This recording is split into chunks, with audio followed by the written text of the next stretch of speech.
Olá, eu me chamo Rafaela, sou aluna do curso de Licenciatura em Ciências Biológicas pela UFDPA, bolsista PIBIC e orientada pelo professor Dr. Edson de Brito Sá no trabalho intitulado Estudo Computacional da Conversão do CO2 catalisada por porfirinas de ferro e manganês.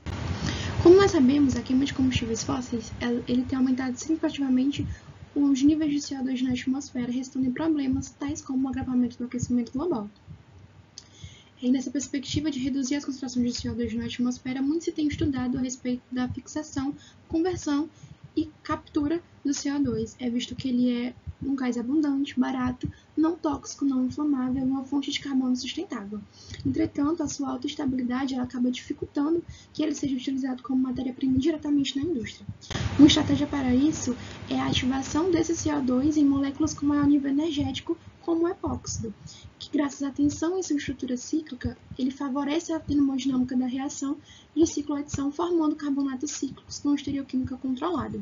Esses carbonatos cíclicos eles têm uma alta aplicabilidade como solventes polares apróticos em síntese de polímeros biodegradáveis, eletrólitos em baterias de íon lítio, solventes verdes em reações químicas.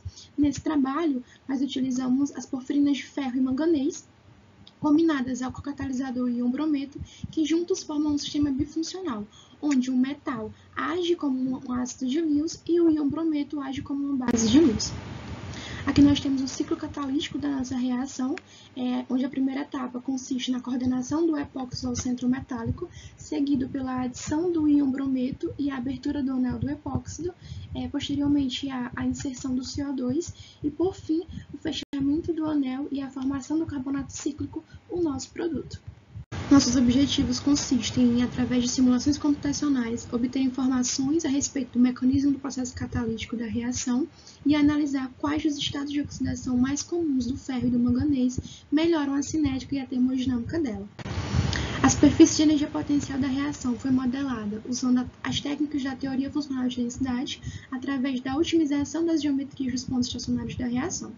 Essas geometrias elas foram otimizadas usando o funcional de troca-correlação B3-LIP juntamente com a base Zora-Def2-SVP para os átomos do grupo funcional e Zora-Def2-TZVP para os átomos de ferro e manganês. Também foram realizados cálculos de frequência para determinar se as geometrias encontradas eram mínimos ou estados de transição e para garantir as geometrias dos TS correspondiam de fato à estrutura de interesse, cálculos de RC foram executados. A partir da otimização e os cálculos de frequência, nós obtivemos os perfis energéticos parciais nas isomerias cis e trans previstos para a reação, onde os pontos mais altos eles consistem nos estados de transição, os TS, e os pontos mínimos representam as estruturas de reagentes, intermediários estáveis e produtos. Como o epóxido ele apresenta carbono com símbolo assimétrico, testou-se os dois estereoisômeros RS coordenados para formar a estrutura E1, aqui representados pela estrutura Fe1, onde a isomeria R, com energia de menos 3,9 kcal por mol, se mostrou mais estável, sendo ela escolhida nesse trabalho. Aqui nós temos o perfil energético cis e trans para a reação catalisada por porfirinas de ferro com carga 2+, e as suas respectivas energias. Visualiza-se que o mecanismo cis ele apresenta energias mais altas que o trans e, portanto, ele é menos estável, o que também ocorre na reação catalisada por porfirinas de manganês com carga 3+. Dessa forma, nós concluímos que ambas as reações seguem um mecanismo de várias etapas semelhantes, onde, comparando as energias relativas dos TS nas duas reações, tem-se que o catalisador MN-porfirina apresenta energias mais baixas e mais favoráveis que o Fe-porfirina, porque o metal tem carga 3+, o que acaba favorecendo a coordenação da molécula ao centro metálico. Também concluiu-se que o mecanismo trans das duas reações mostra-se mais estável que o cis, e o isômero R do epóxido mostrou-se levemente mais estável que o isômero S.